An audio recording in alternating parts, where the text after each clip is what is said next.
Glance Technologies owns and operates Glance Pay, a disruptive mobile payment technology now live in 16 cities in Canada and about to launch in the US. With revenues up 664% in the last quarter, Glance Technologies has the potential to be a worldwide leader in an industry projected to grow to $1.3 trillion in 3 years. Glance Technologies stock symbols are GLNFF in the US and GET in Canada. Find out more at glancepay.com. You're listening to HowStreet.com radio, available online at TalkDigitalNetwork.com. Welcome to HowStreet.com radio, the online source for market opinions. Here is Jim Goddard. My guest is home ownership consultant Ross Kay from thewealthyhomeowner.ca. Welcome back to the show, Ross. Hey, thanks for having me back, Jim. Well, according to the real estate industry, it's been a banner day in Canada. We have headlines all over the place, including the one that was on BNN Bloomberg. Toronto home prices climbed for fifth straight month in May. Has that been really the case? If that has been the case, Jim, then I better turn in my consulting practice, and I better throw in every metric that I'm holding tight to the vest in how they work, and I better hold our algorithms. I better just throw them all away, because if I was this far wrong, I wouldn't deserve to be working for anybody. It's just that BNN Bloomberg headline today. I watched. It was Jameson Burkow who was on there making the comment about this. You know, I genuinely believe these reporters, especially these younger guys that are in their 30s. I really believe that they want to be helpful. You know, I really don't believe that they're out there to deceive the public. But that said, when I see a headline that tells all the home buyers out there in the Greater Toronto area that home prices have risen for the last 5 months, I'll be honest with you, Jim, it's starting to get more than a little bit frustrating, because I know that the young home buyers that are going out there believing this nonsense can get led into spending tens of thousands of dollars more for the home than they needed to spend. And it's making the realtor's job of earning commission a little bit easier than it really is supposed to be right now at this stage in the market. I think what they've done there with that headline, Jim, for Toronto, is that they've reversed a pattern of reporting that has been taking place consistently for the last 5 years, or since 2013, when this current cycle started. I'll give your listeners an example. Last May, and during the month of May, the group of houses that sold that month in the Greater Toronto area were a lower price than the houses that had sold, the group of houses that had sold in April. And BNN's headline at that month said housing prices had an increase. So even though May's average selling price was lower than April's average selling price, BNN had a headline, May record housing prices in Toronto. Okay, what they were doing is they were using a year-over-year comparison for the month of May, not talking about the sales mix, not talking about anything else. They were doing the same thing that they had the same pattern they had followed for the last 4 years, following the words of the Real Estate Board of Greater Toronto. This year, May's sales prices were higher than April's sales prices. Okay, so that the prices were higher. So last year they were lower, this year they're higher. But this year they claim that prices were higher again, but this time for the fifth consecutive month. They're no longer reporting that the actual selling price year over year is down $100,000. I have no idea how they switched overnight. I have no idea how the public, either they're going to believe this nonsense, or they're just accepting whatever the newspaper says and they're not listening to anybody. What I know is that in the first 5 months of this year, versus the first 5 months of 2017, in the Greater Toronto area, the sales that are taking place with the members of the Toronto Real Estate Board, buyers are paying $100,000 less than they were last year. So all of those buyers in aggregate, add them all together and divide it. The buyers this year are spending $100,000 less versus what they were spending in the first 5 months of 2017. $100,000 less. Now, this gets reported as an increase in sales. 5 months of increase in sales, where I say it's been 5 months of falling prices. If you look at what the real estate boards are doing, you'll notice the real estate boards are doing this. They are now using a partial year reference point to compare prices. So in other words, all of a sudden, instead of using year-over-year comparisons, we're going to compare it back to December of 2017. Well, if you're going to do that, why didn't you do it the previous 5 years? Because it doesn't serve the narrative. What I can't believe, Jim, is that the press falls for this. I can't believe intelligent people with the information sitting right in front of them. Because what I just told you, anybody that downloads the report from Trev, which is publicly available, could see that a year to date, the average selling price is off by $100,000. Yet, these are the news headlines that appear on BNN. We don't hear anything that's happened with the TSX. There is not a phony reporting of the TSX happening. Yet, the truth of the matter is, home ownership wealth is more important than stock wealth to the average Canadian.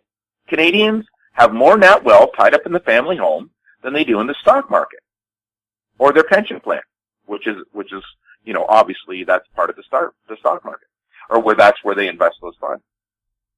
Yet here we have today on national news reported by BNN Bloomberg, the two big business names in business reporting right now in Canada, saying that there have been 5 consecutive months of rising house prices in Toronto. Where the truth is, it's been 5 consecutive months of falling house prices. What your listeners need to understand is that if you are going out and spending hundreds of thousands of dollars on an asset like a home, and you are not getting a clear understanding of what's happening with the marketplace, you are going to lose tens or hundreds of thousands of dollars, as I have said on this show for over 2 years. You can't believe this nonsense. Don't believe me. Go to the Toronto Real Estate Board, trebhome.com, and download the report from this year and the report from last May. And look at the 2 year-to-date numbers. You're going to see prices are off $100,000. Now, your listeners need to understand this. It's worse than that. The sales mix is hiding the amount of decrease that is actually taking place in the Greater Toronto area. The same way as it happened out in Vancouver back in 2016. The sales mix started to fool everybody. Because at the segment of a housing market that sees the biggest decline in prices has a corresponding decrease in the number of sales. Thus, the share of those houses as the overall sales mix decreases. Listeners say, but Ross, what about the benchmark price? What about that? The benchmark prices simply follow the average selling price. Just the methodology takes a little bit longer for it to catch up. In aggregate, since the inception of the MLS HPI, the MLS HPI has increased at the national level exactly the same as the average selling price. I don't mean plus or minus 50%. I am saying they both increased exactly the same. There's a certain delay in one metric versus the other. They're all latent. They're all actually measuring the housing market for months before, including the average selling price, by the way. But at least with the average selling price, at least worst case scenario, you wouldn't be saying that prices have increased 5 consecutive months in the Greater Toronto Area. We'll have more with Ross Kay right after the break. Hi, I'm Douglas Mason, President and CEO of Magnum Gold Corp Inc., MGI on the TSX Venture Exchange.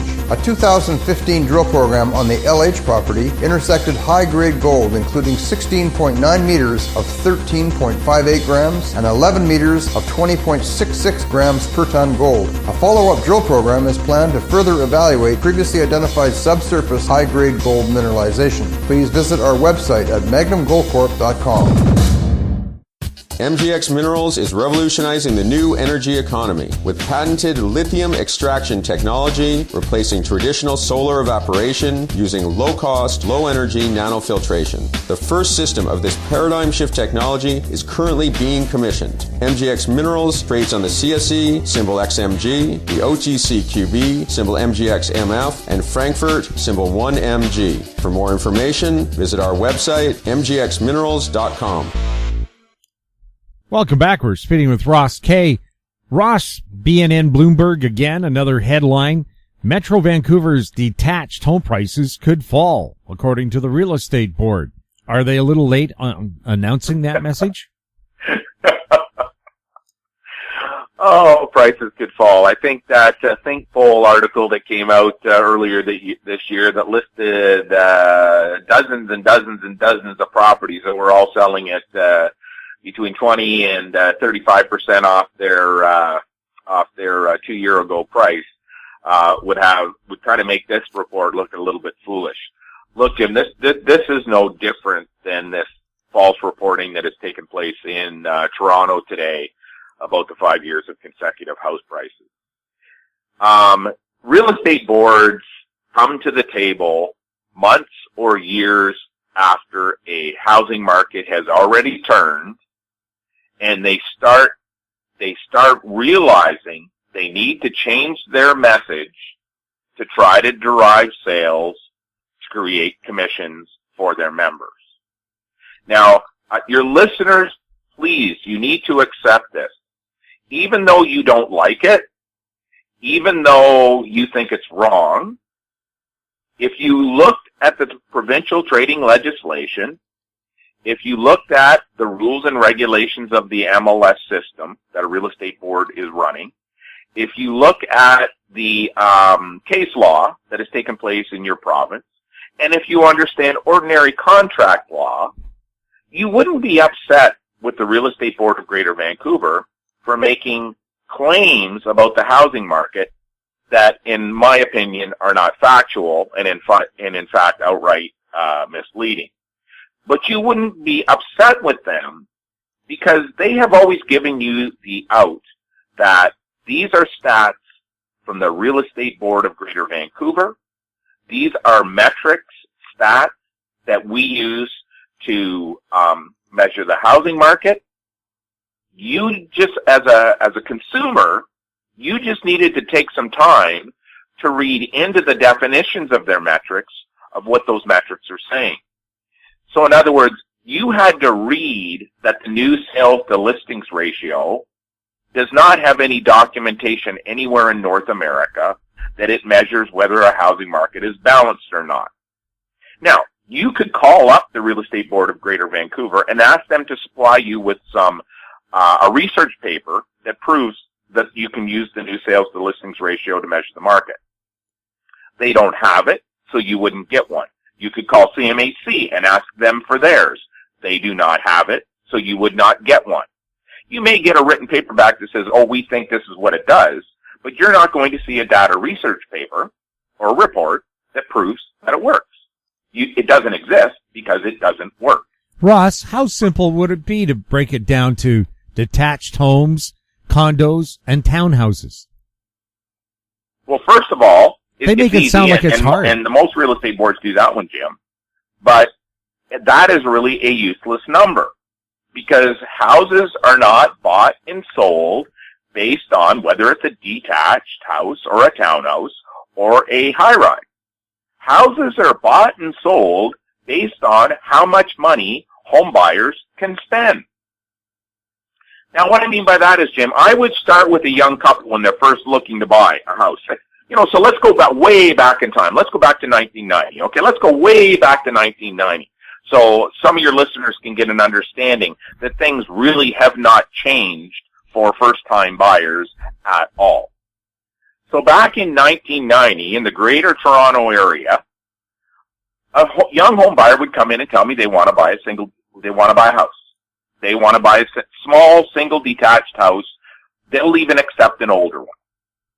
I would sit down and do the financing with them, qualifying them with a mortgage, because I always qualified before I ever let them go talk to a bank, so that I could structure my conversation in a way that worked in their best interest instead of the bank's, which usually meant I wanted to sell them a little bit cheaper house that the bank was going to qualify them to buy.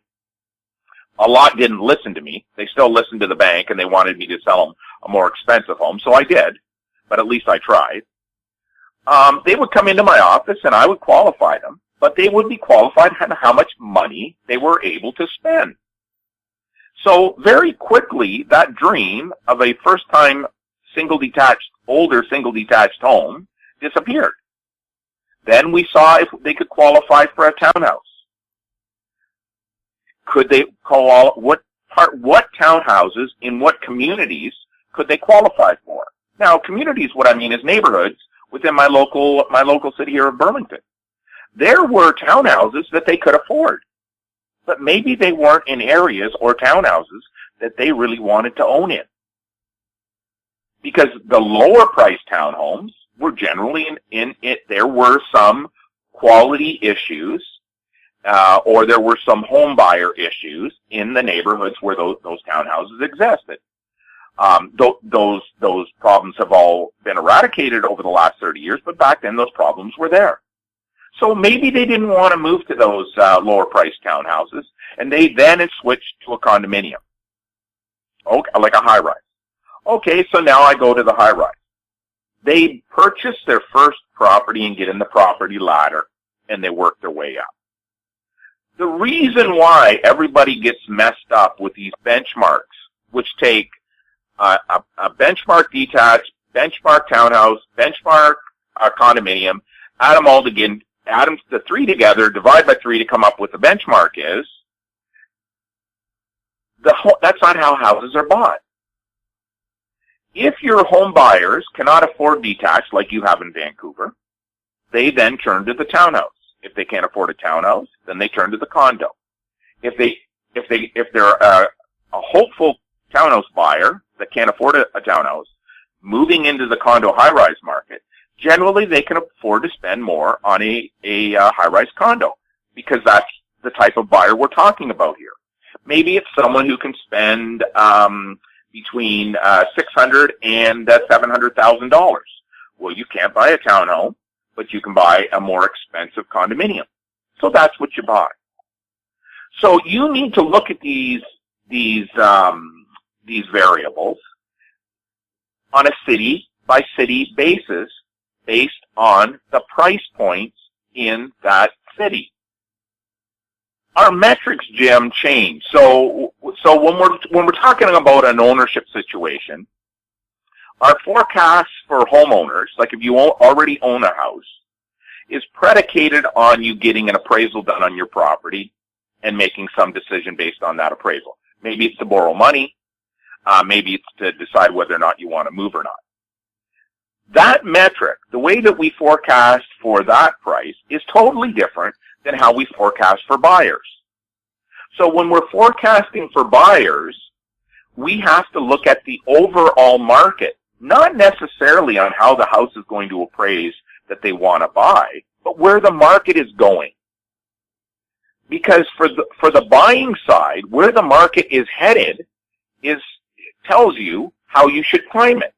In other words, if prices are rising and we wait 3 months, what is the price going to be 3 months from now, or 6 months from now, or a year from now? What is the price going to be? We have to sit down as home buyers and calculate whether or not that works to our best advantage. If prices are rising, maybe we need to act quicker than what we really want to do, and maybe that means it's in our best interest to take a high ratio mortgage so we can get into the market. So we will pay the mortgage default insurance, CMHC fees, because we know housing prices are going to rise quick enough that those CMHC fees would be offset. If housing prices are falling, it may be in our best interest to wait and save more of a down payment as we're waiting instead of wasting our money on the mortgage default insurance. It's two totally different calculations for forecasting for an owner versus forecast when you're buying. The same thing is true when you're selling. If we're forecasting for our sellers, then we're forecasting on different metrics again. We're looking at the housing stock. We're looking at how all the different prices are, housing categories are priced, where the buyer pressure is, supply and demand in the marketplace. And then we also have to look at the home that we're actually forecasting for, because its place in the housing market is going to change as the market evolves. It's never, ever static. It always changes, Jim. The market is always changing. Your home, if you're a homeowner, in the housing stock is always moving. If you're the house that is at the perfect 50% today, 2 months from now, you're not going to be at 50%. Either you're going to be higher as a ranking or you're going to be lower. And in your category of home, that change happens radically. So that's another forecasting part that you have to consider. You can't look at the three comparable. When your question came back to me, you said, "Hey Ross, what about, could we just not do detached? Could we not do condominiums? Could we not do townhouses?" Well, then I'm also going to break it down this way, Jim. Just in high-rise condominiums, there are about 5 different categories of condominiums that you have to be tracking if you're going to comment on condominium prices. If someone is going to use your forecasting to buy or sell. If you're forecasting for owners, it's not really as big of a deal because we're just looking at an appraised value, which we know is always just going to be the average, which we know that the banks may even use a online tool to come up with a value for your house to decide if they can lend you money or not. But for buying and selling, two totally different things.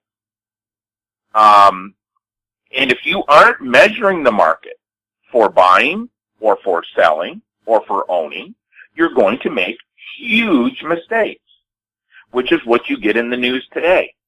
People listen to the news. They believe what they're told because, hey, if it wasn't true, BNN wouldn't be reporting Toronto housing prices have increased for the last 5 months. If they were talking to us, we could explain to them, well, look, the sales mix has changed in the town of Newmarket. The sales mix has been revised in Vaughan. The percentage of sales being attracted to Toronto has decreased over the overall GTA. At this particular stage in the market, this group of buyers is buying, this group of sellers is selling.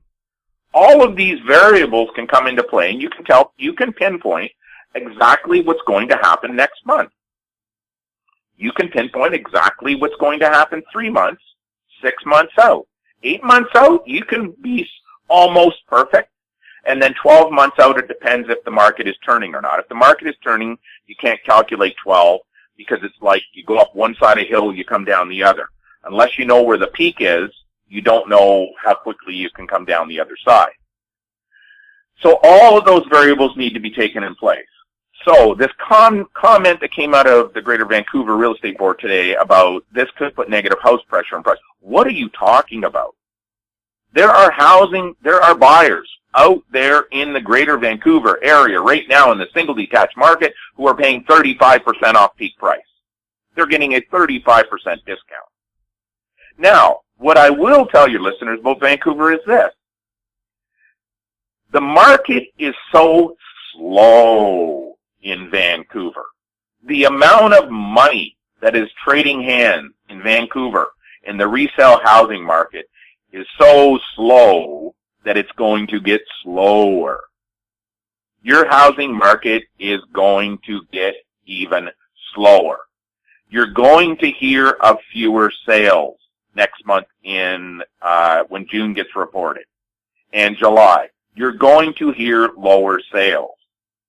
If you're an owner, that means the appraised value of your property is going to go down. If you're in certain categories, like, for the sake of the argument, apartments, it just means that instead of being on a 12% annual pace of price, you may drop back to a 4% pace of price. You're still a while yet before you have to worry about prices moving so that the house that you own is worth less money. But if you're a buyer, that's a different story. Because why would you want to buy a property now that when you close on it 6 months from now, it's worth less money? What happens is, Jim, is people get caught by all of this nonsense from the real estate board. They should have come clean way back in 2016 that your housing market was correcting, that you are going to record a minimum 26% house price correction, which we say now is at 32%. They should have explained to you how a second wave of capital comes into your market, and that's why you got that bump in 2017 that is now being sucked right back out of your market. And now, almost 2 years later, you're being told that, oh, maybe housing prices are going to drop. And I'll tell you, Jim, months from now, they're going to flip again. As soon as the aggregate market is declining, which it is going to happen, then all of a sudden, they're going to start doing there's lots of inventory, housing prices are going to drop, so we need to get we need to motivate buyers by telling them buy when prices are lower. That's what's coming next. All that said, it was BS that you heard released today. There is no way anyone in their right mind is going out, anybody who is informed and knowledgeable is going there and going out into the marketplace and purchasing a home today. So understand what I'm saying, Jim. Your listeners, there is no informed buyer except unless, let me qualify that, if you're over 55 and you are making a lifestyle decision that you are going to stay in for the next 20 years, go ahead and make it. It doesn't matter what market you move in. For you, it doesn't matter. What matters is the lifestyle that you're buying. You just decide if that lifestyle is worth the price you're paying for it on the day that you pay. But anyone who's planning, or is working their way up the property ladder, don't buy. Wait. The market now is, even in Vancouver, the entire marketplace is once again contracting. That wave of capital is not coming back in. Oh, and by the way, with Vancouver, Jim, since we do something apparently no one else can, we can tell you there are virtually no foreign buyers going to close in their homes in Vancouver in June. Virtually none. There may be a few, but it's virtually eliminated from your marketplace. This is government data that I am using when I make this comment. I'm not going to tell you where I get it. I'm not going to tell you how I get it, because obviously CMHC and the banks don't know where it is. But I'm telling you right now, the most accurate data in Canada I am using shows there are virtually no foreign buyers in the Vancouver real estate market. We'll have more with Ross Kay right after this. Hi, I'm Douglas Mason, President and CEO of Rainy Mountain Royalty Corp, RMO, on the TSX Venture Exchange. Rainy Mountain's Brunswick property is located in the Rideout Shear Zone in Ontario, with grab samples running as high as 32 grams per ton gold.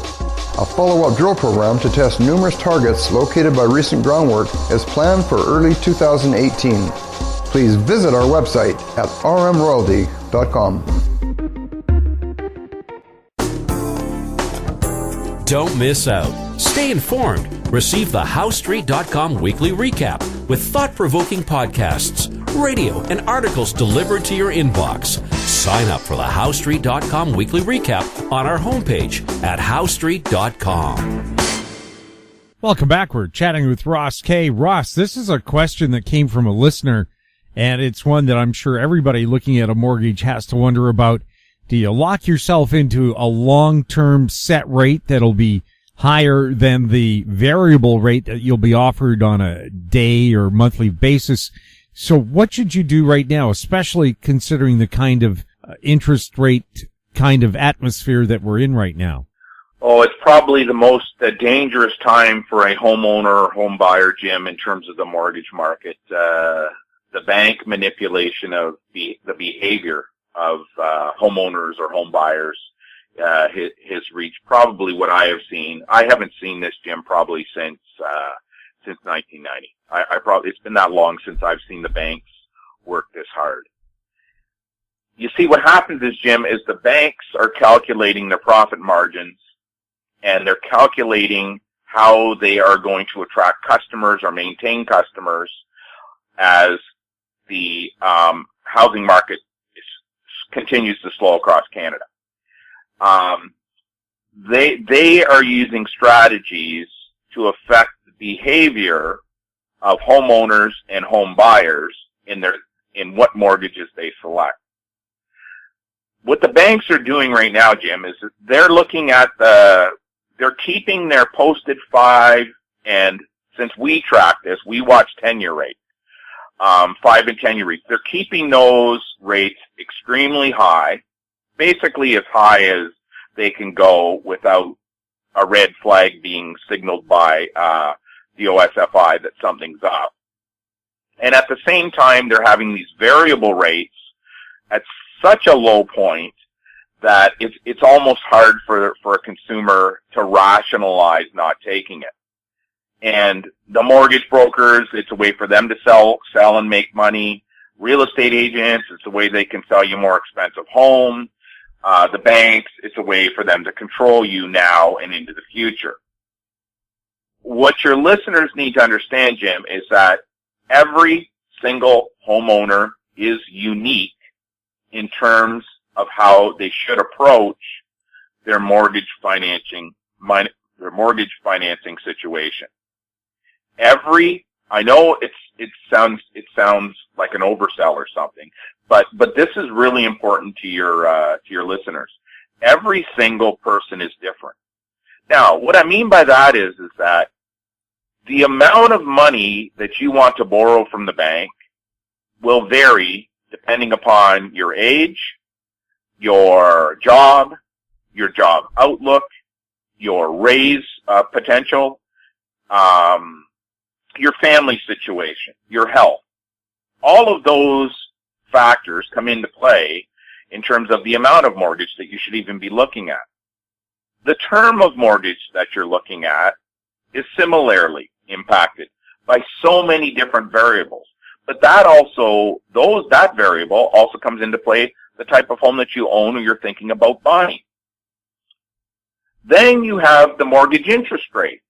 All of those variables, plus the ones for the term, plus even more, have to be added into the decision-making process that you're going to make in terms of what type of a mortgage, how much of a mortgage, what terms of the mortgage are appropriate for you. All of these carte blanche, one-size-fits-all comments that are out there, they have misled Canadians for decades. They have misled them into making bad home buying, home owning, and mortgaging decisions. Your listeners have to be looking at right now, if you are going to take the variable rate for whatever reason, and you are not looking at the 5-year rate and basing your mortgaging plans on what that 5-year rate is, I'm going to go further, Jim. If this is your first, second, or third home, you better also be looking at the 10-year rate, and you better also be looking at the 10-year rate in the United States of America and the American 30-year interest rate, because we look at all of these. We don't do this bond discussion that you hear all the talk about with all the mortgage brokers and the financial analysis saying how interest rates are tied to bonds. Sure, they're tied to bonds. Whoopee-doo-dah. That makes no difference. We need to know what's going to be happening 5, 10, 15 years from now with your mortgage in order to be able to give you a rational opinion on what you should be doing. So we look at all those different factors when we're giving this kind of advice. We see right now what the banks are doing is they're trying to get clients into their banks with the variable rates on the plan that in a rising interest rate environment, which we're in, they are going to secure you 1 or 2 years down the road based on consumer behavior of the vast majority of homeowners that you are going to move to a locked-in interest rate. You are going to move into that locked-in interest rate the moment you don't think you're going to be able to afford the payments if rates go any higher. And you are going to act exactly the same as every other Canadian homeowner has acted over the last 50 years. That is what Canadians do. The banks are playing on that behavior right now to set you up for 6 months, 12 months, 18 months from now when they're going to lock you in and grab your interest. They are going to take your interest, mortgage interest, and they're going to capitalize on that from you. They're going to make you pay the bank more money for your mortgage.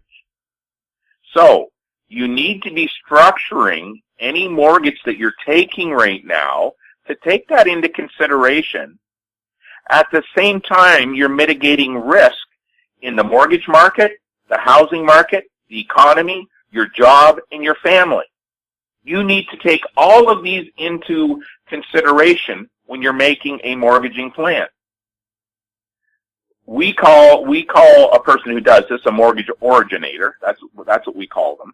And these are not mortgage brokers. These are not salespeople at a bank. These are not financial advisors. These are people who specialize in mortgage planning for people, and they are not paid by the banks.